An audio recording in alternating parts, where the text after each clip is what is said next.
Welcome to IBTV. ముందుగా headlines చూద్దాం. మంగళగిరిలో బ్రాహ్మణి పర్యటన, ఉచిత కుట్టు శిక్షణ కేంద్రం సందర్శన, మహిళల ఉపాధి కోసం కృషి చేస్తామని వెల్లడి. అభివృద్ధి కార్యక్రమాలు పరిశీలించిన బ్రాహ్మణి. గోల్కొండలో స్వాతంత్ర దినోత్సవ రిహార్సల్స్, వేడుకల ఏర్పాట్లు పరిశీలించిన అధికారులు. ఫుల్ డ్రెస్ రిహార్సల్స్ విజయవంతం. గోల్కొండ కోటలో జాతీయ పండుగ వాతావరణం. టీడీపీ నేతలపై తీవ్ర విమర్శలు చేసిన జగన్. టీడీపీ నేతలు శాంతి భద్రతలకు భంగం కలిగిస్తున్నారని ఆరోపణ. గ్రామాలను పంచుకొని అరాచకాలు చేస్తున్నారని వ్యాఖ్య. ప్రజాస్వామ్యాన్ని కాపాడాలని పిలుపు. యూరియా కొరతపై హరీష్ రావు విమర్శలు. కేసీఆర్ హయాంలో ఎరువులు ఇంటికే పంపామని వెల్లడి. రైతుల ఇబ్బందులు చూసి హరీష్ ఆవేదన.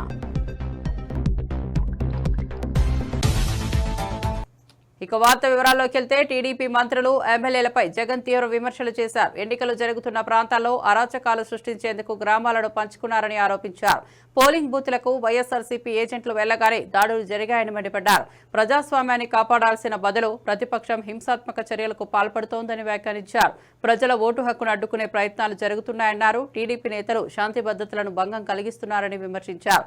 ఎన్నికల ప్రక్రియలో అడ్డంకులు సృష్టించడం ప్రజాస్వామ్య విలువలకు విరుద్ధమని, ఇలాంటి చర్యలకు తాము వెనకడుగు వేయబోమని హితవు పలికారు. అన్నిటికన్నా బాధ, ఆయనతో చేతులు కలిపి అంటగాగుతా ఉన్న తన ఎల్లో మీడియా. వీరి ఎజెండా ఏమిటి అని అంటే, ప్రజలకు మంచి చేయడం కాదు, డెమోక్రసీని కాపాడడం కాదు, ప్రజలకు పాలకులు మోసం చేస్తే వాటిని ప్రశ్నించడం కాదు, దోచుకో పంచుకో తినుకోలో అందరూ భాగస్వాములు కావడం. ఇది వారి ఎజెండా. సిగ్గుపడాలి నిజంగా ప్రజాస్వామ్యం అంతా కూడా. ఈరోజు ఎంత దారుణంగా వీళ్ళు ఎన్నికలు చేశారు, ప్రజాస్వామ్యాన్ని ఎంత దారుణంగా వీళ్ళు కూని చేశారన్నది ఈ రెండు ఎన్నికలు ఉదాహరణగా నిలబడతాయి. నేను కొన్ని సన్నివేశాలు చెప్పుకుంటూ పోతాను, సో దట్ అసలు ఎన్నిక అనేది ఎలా జరిగింది అన్నది కూడా రాష్ట్ర ప్రజలందరికీ కూడా అవగాహన అన్నది వస్తుంది. బందిపోటు దొంగలు ఉంటారు చూసినారా, డెకాయిట్స్. ఇంతకుముందు ఏదో ఏం వ్యాలీ అది, చంబల్ వ్యాలీ అని వింటా అంటే ఈరోజు నిజంగా మరిపించినారు. బందిపోట్లకు మించి చంద్రబాబు నిన్న పులివెందుల రూరల్ జెడ్పీటీసీ ఓట్లను దౌర్జన్యంగా వేసుకున్నాడు. సాక్షాత్తు పోలీసులు దాన్ని దగ్గరుండి ప్రోత్సహించారు. నేను చంద్రబాబు గారిని ఛాలెంజ్ చేస్తా ఉన్నా, అయ్యా చంద్రబాబు గారు, మీ పరిపాలన మీద నీకు నమ్మకం ఉంటే, మీరు మంచి చేశారు ప్రజలకు అన్న విశ్వాసం మీలో ఉంటే, ప్రజలు మీకు ఓటు వేస్తారు అన్న నమ్మకం మీకుంటే, ప్రజాస్వామ్యబద్ధంగా ఎన్నికలు జరిపించండి. నీకు ఆ నమ్మకం లేదు కాబట్టి, మీరు ప్రజలకు చేసిన మంచి ఏది లేదు కాబట్టి, సూపర్ 6, సూపర్ 7 అన్నింటా మీరు మోసమే చేశారు కాబట్టి, మీ పాలన అంతా కూడా రాక్షస పాలన కాబట్టి, ప్రజలు మీకు ఓట్లేసే పరిస్థితి లేదు కాబట్టి ఇంత విచ్చలవిడిగా ప్రజాస్వామ్యాన్ని కూని చేస్తా ఉన్నారు. లిక్కర్ కేసులో ఎంపీ మిథున్ రెడ్డిని విజయవాడ ఏసీబీ కోర్టులో పోలీసులు హాజరుపరిచారు. కేసు విచారణలో భాగంగా ఆయన న్యాయమూర్తి ఎదుట హాజరు చేశారు. విచారణ అనంతరం కోర్టు మరిన్ని వివరాలు తెలుసుకునే దిశగా తదుపరి విచారణ తేదీని నిర్ణయించింది. కేసు నేపథ్యంపై రాష్ట్ర వ్యాప్తంగా చర్చ నడుస్తోంది.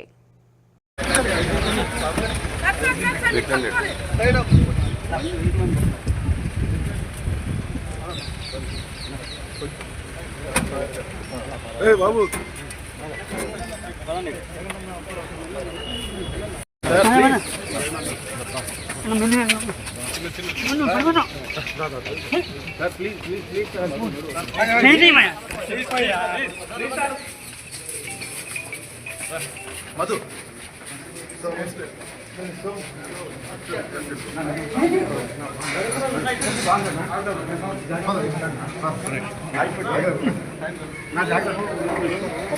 అమరావతిలో అత్యాధునిక క్యాన్సర్ కేర్ క్యాంపస్ ను ఏర్పాటు చేయనుంది. తుళ్లూరు సమీపంలో భూమి పూజలు హిందూపురం ఎమ్మెల్యే నందమూరి బాలకృష్ణ నిర్వహించారు. ఈ కార్యక్రమంలో నారా బ్రాహ్మణి, మంత్రులు నారాయణ, సత్యకుమార్ యాదవ్, ఎంపీ కేశినేని చిన్ని, టీడీపీ నేతలు, అధికారులు పాల్గొన్నారు. అత్యాధునిక సదుపాయాలతో క్యాన్సర్ చికిత్స అందించేందుకు ఈ ప్రాజెక్టు రూపుదిద్దుకుంటోంది. ఇవాళ చాలా సుదినం, ఎందుకంటే చూస్తున్నారు వాతావరణం కూడా ఎలా ఉందో. రాత్రి కుంభవృష్టి అన్నారు, ఇవాళ జరుగుతుంది అని కొడుకులు పట్టుకుని మీరంతా చాలా మీరు లేదు, మీరు వర్షం వచ్చినా ఏమొచ్చినా మీరు ఇటువంటి మంచి బృహత్ కార్యానికి ఎల్లప్పుడూ ఎండలో తడిచైనా సరే, వానలో ఎండైనా సరే మీరు ఉంటారు కదా. ఎప్పుడు మనం ఎప్పుడు ఒకరికొకరు అటు అన్ని రంగాల్లో అన్ని రకాలుగా ఉండబట్టే ఇవాళ మన బసవతారక అమెరికన్ క్యాన్సర్ హాస్పిటల్ ఈ స్థాయికి చేరుకుంది. సో ఇవాళ బ్రహ్మాండంగా ప్రకృతి కూడా రాత్రి కురిసింది ఏమంటావు అంటే blessings of showers of blessings అంటే కురిపించేది తన ఆశీస్సులు భగవంతుడు ప్రకృతి రూపంలో వర్షం రూపంలో అలా కురిపించాడు భగవంతుడు. నేను ఇప్పుడు అదే నమ్ముతాను. నేను మొన్న షూటింగ్ కూడా వెళ్ళాను. ఆ ఖండాకి అదేది రంపచోడవరం అడ్డతే గల మోతిగూడెం లోవర్ సీనియర్ ప్రాజెక్ట్ వెళ్తే వర్షం పడతాను, భయంకరమైన వర్షం. అది జరుగుతుందా జరగదా, ఇంత దూరం వచ్చావు, చాలామంది ఆర్టిస్టులు అందరూ కరెక్ట్గా మంచి ముహూర్తంలో బయలుదేరు అనుకున్నట్టే అయిపోయింది షూటింగ్ అక్కడ. సో నేను చెప్పేది ఏంటంటే ఒక మంచి కార్యక్రమానికి ఎప్పుడూ తథాస్తు దేవతలు ఇలాగే జీవిస్తూ ఉంటారు. సో ఈ కార్యక్రమాన్ని అప్పుడు మనం ఫిబ్రవరి 14, 2019లో చేయడం జరిగింది. ఆ తర్వాత సరే ఒక అంధకారమైన కొంతకాలంలో మనం గడపాల్సి వచ్చింది.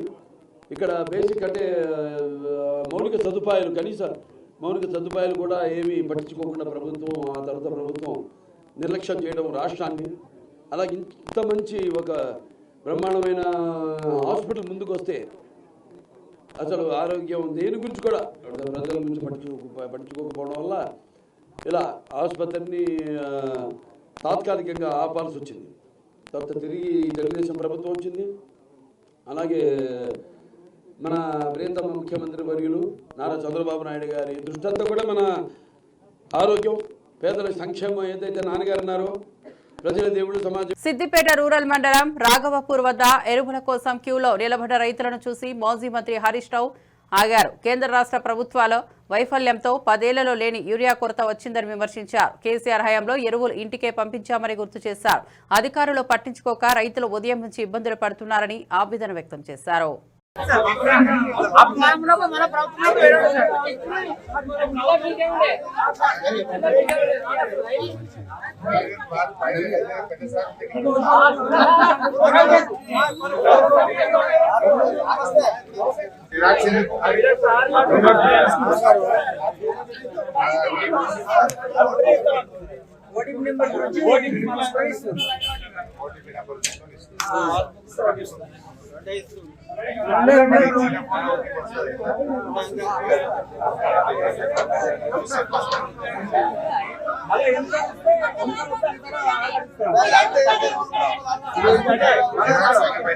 ఎండాకాలంలో తెచ్చి స్టాక్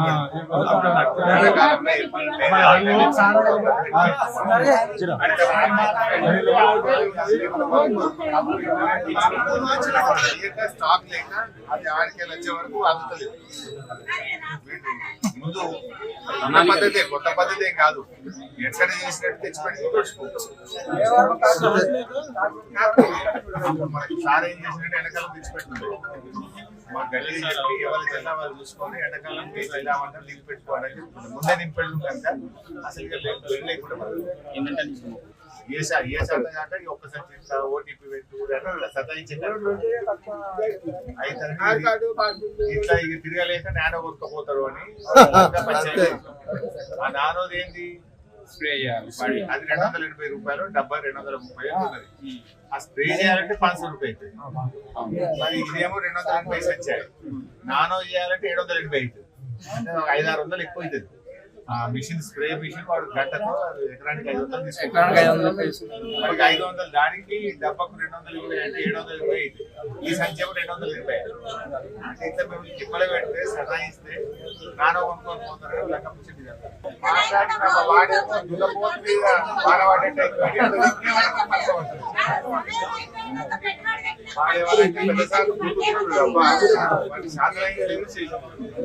ఏమంటే నోరు తిరిగేవాడు.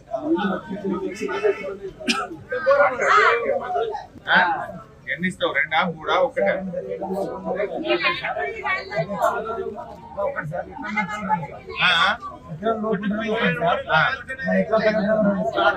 ఎకరం పైన ఉంటే 2, మనకి 5 ఎకరాలు ఉన్నా 2 తిరుమల శ్రీవారిని దర్శించుకున్న ప్రముఖుల్లో తెలంగాణ బీఆర్ఎస్ నాయకుడు మాజీ మంత్రి శ్రీనివాస్ గౌడ్, బీజేపీ నేత విష్ణువర్ధన్ రెడ్డి, నిజామాబాద్ ఎమ్మెల్యే సూర్యనారాయణ ఉన్నారు. వీరి కుటుంబ సభ్యులతో కలిసి శ్రీవారి సేవలో పాల్గొన్నారు. దేవస్థానం అధికారులు వీరికి తీర్థ ప్రసాదాలు అందజేశారు.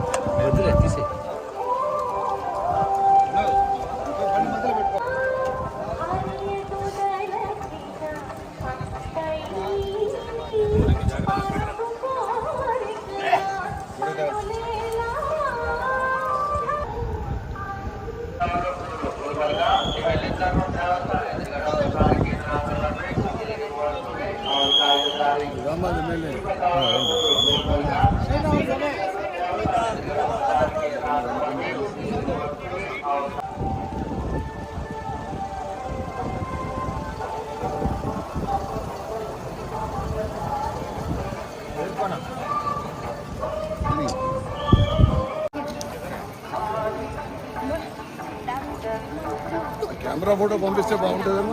అదే వస్తుంది. అదే పంపి.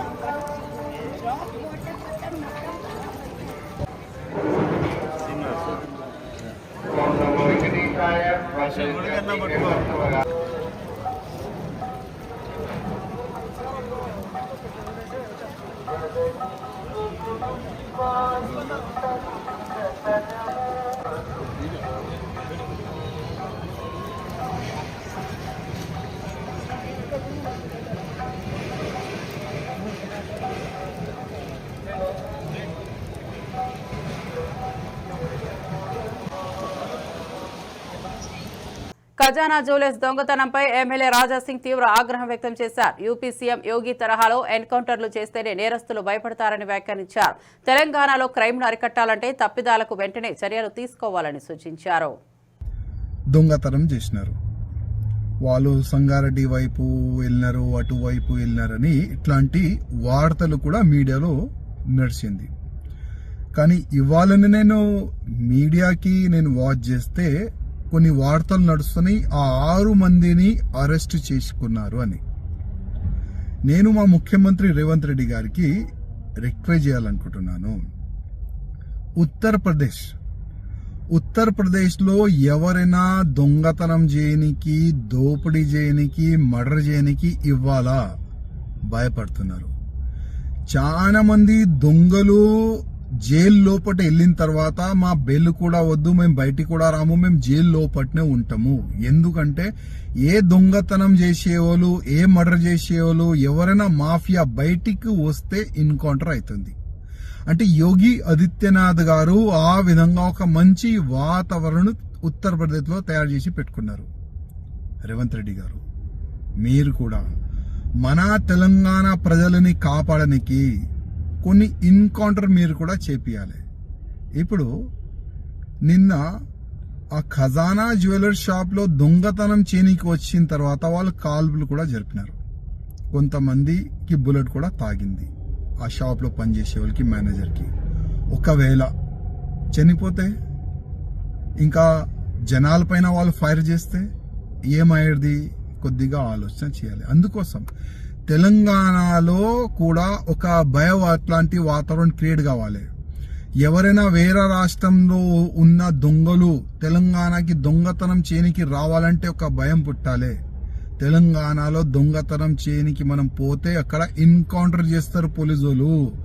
ఆ విధంగా ఒక భయం పుట్టాలంటే మీరు కొద్దిగా యోగి ఆదిత్యనాథ్ గారు ఇష్టాల్లో వెళ్తేనే ఆ దొంగలకి. సచివాలయంలో జిల్లాలు, మండలాలు, గ్రామాల పేర్లు, సరిహద్దుల మార్పులపై మంత్రుల బృందం భేటీ అయింది. సెప్టెంబర్ 15 నాటికి తుది నివేదిక ఇవ్వాలని నిర్ణయించారు. ఆగస్టు 29, 30 తేదీల్లో ఉమ్మడి 13 జిల్లా కేంద్రాల్లో పర్యటించి ప్రజల అభిప్రాయాలు సేకరించనున్నారు.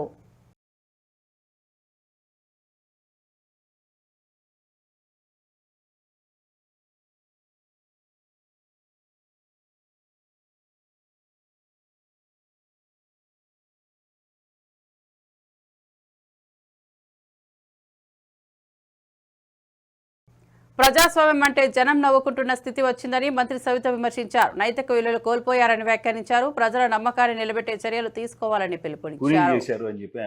వాళ్ళ మైండ్ సెట్ అలాగే ఉంటుంది. ఎందుకంటే వాళ్ళు కూలీలు చేయటం, గూండాలు, అరాచకాలు చేయడం ఇవన్నీ ప్రజలకు అర్థమైపోయిందండి. ఆ రోజు కూడా ఏం చెప్పారు? ఈవీఎంలు మీద ఈవీఎంలు మోసం చేశారు, ఈవీఎంల మీద మోసం చేశారన్నారు. ఇప్పుడేమో ఈవీఎంలు మోసం చేశారన్నారు. ఇప్పుడేమో బ్యాలెట్ రిగ్గింగ్ చేసుకున్నారన్నారు. ప్రజలు మోసం చేశారని చెప్పి ఆ రోజు కూడా ఏం చేశారు చెప్పండి? వెన్నుపోటు దినోత్సవం అని చెప్పిన మూర్ఖుడు జగన్మోహన్ రెడ్డి గారు. నేను అనేది ఇప్పుడు కూడా, నిన్నటి కూడా సాక్షిలో ఏదో వచ్చింది, చంద్రబాబు నాయుడు గారు ఫోటో పెట్టి అప్రజాస్వామ్యం అని చెప్పి పెట్టారు. ఎక్కడ సాక్షి పేపర్లో గతంలో కూడా ఇలాగే నారావారి చరిత్రని చంద్రబాబు నాయుడు గారు పెద్ద కత్తి పెట్టుకొని వివేకానంద రెడ్డి గారిని హత్య చేశారని చెప్పారు. మరి ఎవరు వివేకానంద రెడ్డి గారిని హత్య చేశారు? చంద్రబాబు నాయుడు గారి క్యారెక్టర్ అదా? ఒకరిని ఆయన చెయ్యరు, ఇంకొకరిని చేయనీరు, చేస్తే ఒప్పుకోరు. అలాంటి నాయకుడు చంద్రబాబు నాయుడు గారు. మరి ఈ రోజు వీళ్ళు ప్రజాస్వామ్యం గురించి మాట్లాడడం అసలు ప్రజలే నవ్వుకుంటున్నారు. ప్రజా సేవ్ డెమోక్రసీ ఏంటి? వీళ్ళు ఇప్పుడిప్పుడే ఈ వెంటిలేటర్ మీద ఉన్న ఈ రాష్ట్రాన్ని ఆక్సిజన్ స్థాయికి తీసుకొచ్చి ఈ రాష్ట్రాన్ని పరుగులు పెడుతున్నారు. వీళ్ళు డైవర్షన్ పాలిటిక్స్ చేస్తున్నారు. మరి సంవత్సరం నుంచి కూడా జగన్మోహన్ రెడ్డి గారు ఏ విధంగా రెచ్చగొడుతున్నారు మీరు అందరూ చూస్తున్నాం.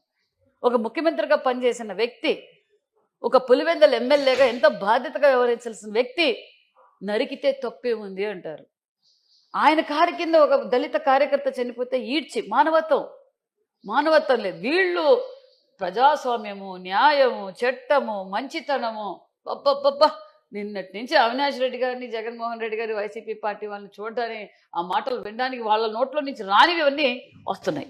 కానీ ఎలక్షన్స్ లో కూడా వాళ్ళు ఎక్కడ జగిత్యాలలో మంత్రులు శ్రీధర్ బాబు, అడ్లూరి లక్ష్మణ్ ను కలిసిన రైతులు చెరకు మద్దతు ధర 350 రూపాయలకు పెంచాలని, ముత్యంపేట షుగర్ ఫ్యాక్టరీ పునః ప్రారంభించాలని కోరారు. మంత్రులు సానుకూలంగా స్పందించి త్వరలో నిర్ణయం తీసుకుంటామని హామీ ఇచ్చారు.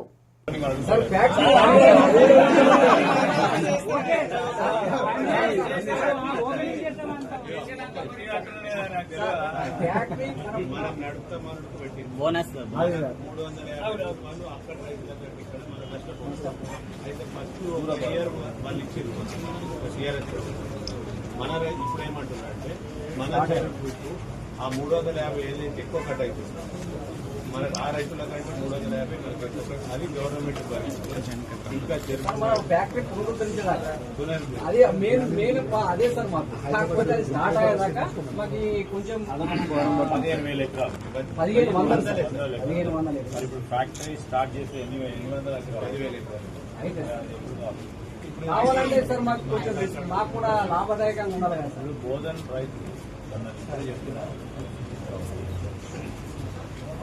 రైతులంతా షుగర్ ఏం కాదు, ఆయిల్ ఫామ్ అని అంటున్నారు. స్వాతంత్ర దినోత్సవ వేడుకల సందర్భంగా గోల్కొండ కోటలో ఫుల్ డ్రెస్ రిహార్సల్స్ నిర్వహించారు. ప్రభుత్వ ప్రధాన కార్యదర్శి రామకృష్ణారావు పరిశీలించారు. కార్యక్రమం విజయవంతం చేసేందుకు అధికారులు ఏర్పాట్లు చేస్తున్నారు.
ప్రభుత్వం కాళేశ్వరం నీటి ఎత్తిపోతలను ప్రారంభించింది. ఏలంపల్లి నుండి గాయత్రి పంప్ హౌస్ వరకు నీరు విడుదల సరఫరా చేస్తున్నారు.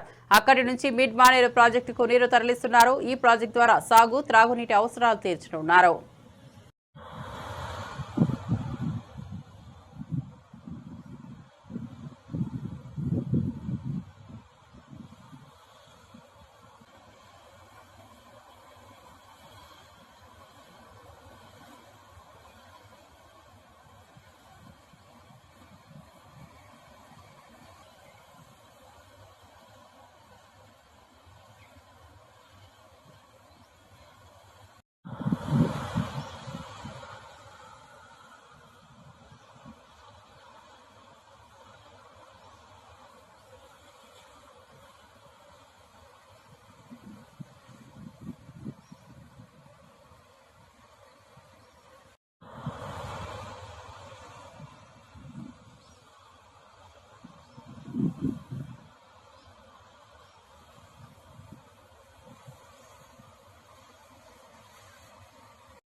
వైఎస్ఆర్సీపీ ఒంటిమిట్ట జెడ్పీటీసీ అభ్యర్థి ఎరగం రెడ్డి సుబ్బారెడ్డి ప్రెస్ మీట్ లో పాల్గొన్నారు. స్థానిక సమస్యలు, అభివృద్ధి ప్రణాళికలపై ప్రజలకు హామీ ఇచ్చారు. ఒక 4 మంత్రులు క్యాన్వాస్ ముందు ప్రలోభాలు అయిపోయినాయి, బెదిరింపులు అయిపోయినాయి. ఎలక్షన్కి ముందు 2 రోజుల ముందు నుంచి ఎవరైతే మండలంలో గట్టిగా ఎలక్షన్ ఎదుర్కొంటారో వాళ్ళ ఇళ్లపైన దాడులు, 2 రాత్రులు పూర్తిగా దాడులు చేశారు. సుమారుగా 50-60 మంది వైఎస్ఆర్ కాంగ్రెస్ పార్టీ మంచి లీడర్లపైన. అన్నిటికీ ఎదుర్కొని మేము ఉదయం ఎలక్షన్కు 5 గంటలకు ఏజెంట్గా అందరినీ నిలబెట్టినాం. ఎలక్షన్ ఏజెంట్లు నిలబడిన తర్వాత ఎలక్షన్ కొనసాగుతూనే మాకు ఎవరైతే కొంత ముఖ్యమైన క్యాండిడేట్లు ఉంటారో అప్పుడు వాళ్ళను లిఫ్ట్ చేయడం జరిగింది. పోలీసు వారు వచ్చి లిఫ్ట్ చేయడం జరిగింది. తర్వాత ఎలక్షన్ అయితే జరుగుతున్న ఇంచుమించు మేము 11 గంటల వరకు మేము ఎలక్షన్ రౌండ్ కొడుతూ చూసినాం. అయితే ఎస్పీ గారికి 9 గంటలకు ఒకసారి అప్పీల్ చేశాను ప్రెస్ ద్వారా. సార్, మాకు బయట మనుషులు కనిపిస్తున్నారు ప్రతి బూత్లోనూ. సుమారు నాకు తెలిసినట్లు కొంత జిల్లాలో రాయచోటికి సంబంధించిన వాళ్ళు, రాజంపేటకు సంబంధించిన వాళ్ళు ఇక్కడ బయట మనుషులు ఉన్నారు సార్. బయట మనుషులు వచ్చినప్పుడు కొంత గొడవలు జరిగే అవకాశం ఉంటుంది. దీన్ని మీరు చర్యలు తీసుకోండి సార్ అని సాక్షాత్తు కొందరు పేర్లు ఎత్తి చూపించాను అక్కడ ఉన్న పోలీస్ వారికి. ఇతను పలానా వ్యక్తి, పలానా రాయచోటికి సంబంధించి ఇతను పలానా వ్యక్తి, పలానా రాజంపేటకి సంబంధించి చెప్పినా కనీసం వాళ్ళలో చలనం కూడా లేదు. వాళ్ళను తీసుకొస్తాము, ఎందుకు వచ్చారే అని అడగాల్సిన అవసరం కూడా వాళ్ళు చెప్పలేదు. ఎంతసేపు మీరు క్యాండిడేట్ 2 నిమిషాలు బూత్లో ఉండండి, బయటికి పోండి, 2 నిమిషాలు బూత్లో ఉంటానే మీ చెకింగ్ అయిపోయింది, మీరు వెళ్ళి మమ్మల్ని అంటున్నారు. కానీ పోలీస్ డిపార్ట్మెంటు మరీ దారుణంగా నిన్న దినం అయితే పోలీస్ యూనిఫామ్కే చెడ్డపేరు వాళ్ళు చేసిన అరాచకం. 11 వరకు మేము ఎలక్షన్ ఎదుర్కొన్నాం. అన్నిసార్లు వాళ్ళెంత దౌర్జన్యం చేసినా మా కార్యకర్తలు, ప్రజలు ఓట్లేశారు. 11 గంటలకు వచ్చాడు మంత్రి రాంప్రసాద్ రెడ్డి గారు. 11 గంటలకు వచ్చిన తర్వాత చిన్న కొత్తపల్లి గ్రామానికి అటాక్ చేశాడు. సుమారు 300 మంది రౌడీలతో వచ్చాడు. 300 మంది వచ్చి అక్కడ చిన్న బూత్, అది 700 ఓట్లు ఉన్న బూత్. దాంట్లో 5 మంది ఏజెంట్లు ఉన్నారు మా పిల్లలు, రమేష్ అని, సుబ్బయ్య అని. పోవడం అందరినీ బయటికి ఈడ్చడం, వాళ్ళని విపరీతంగా కొట్టడం బయట నుంచి వచ్చిన వ్యక్తులు. ఇది చూడండి, ఒక మంత్రి సమక్షంలోనే ఏజెంట్లను ఇంత దారుణంగా కొట్టినారు. అది మొదటిగా జరిగింది. ఇది జరిగిన వెంటనే నేను అక్కడికి వెళ్ళాను. మా ఇద్దరికి వాగ్యుద్ధం జరిగింది. నన్ను బెదిరించాడు, గట్టిగా బెదిరించాడు. నేను మా పిల్లలు ఒక 3-4 ఉన్నాం, 200-300 మంది వచ్చి బెదిరించాడు. కానీ నేను అక్కడి నుంచి మళ్ళీ అక్కడ ఉన్న వాళ్ళే బయటికి పంపించారు. మళ్ళీ ఒంటిమిట్టకు వచ్చి నేను హైవేలో కూర్చున్నాను. జాయింట్ కలెక్టర్ గారు వచ్చారు. జాయింట్ కలెక్టర్ ఐఏఎస్ ఆమెను పోయి రిక్వెస్ట్ చేశాను, అమ్మా ఈ విధంగా మంత్రి గారు వచ్చి కోడ్ ఉల్లంఘన అమ్మా, ఇది ఇక్కడ ఓటు లేదు, రాకూడదు ఇక్కడికి ఎలక్షన్ జరిగేటప్పుడు, అయినా మంత్రి వచ్చి ఈ విధంగా బూతుల్లోకి వచ్చి రౌడీజం చేస్తున్నాడమ్మా, మీరన్నా చర్యలు తీసుకోండి పంపిండి అని. అప్పటికి ఆయన ఇంకొక మంట పంపలేని ఇంకొక ఊరికి వెళ్ళారు. అక్కడ ఉన్న మన ఏజెంట్లను మంగళగిరి నియోజకవర్గంలో నారా బ్రాహ్మణి పలు అభివృద్ధి కార్యక్రమాలను పరిశీలించారు. కాజా గ్రామంలో ఉచిత కుట్టు శిక్షణ కేంద్రాన్ని సందర్శించి మహిళలతో ముచ్చటించారు. ఉపాధి అవకాశాలు పెంపొందించేందుకు కృషి చేస్తామని హామీ ఇచ్చారు.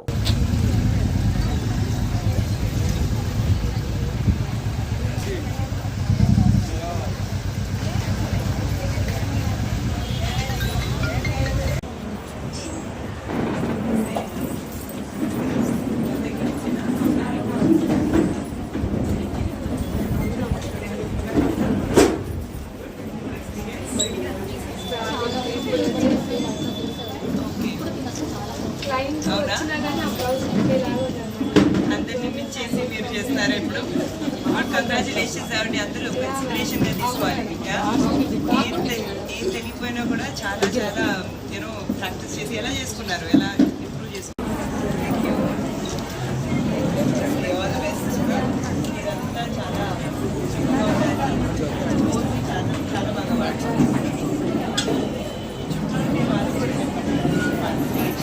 చాలా బెనిఫిట్ అవుతుంది.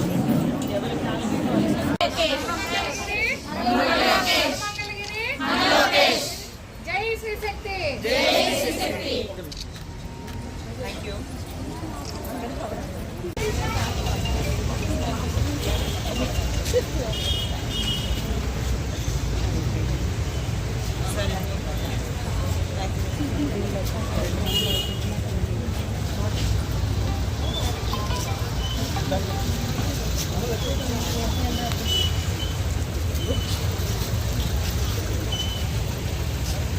ఇవి బులెటిన్ విశేషాలు. చూస్తూనే ఉండండి IPTV.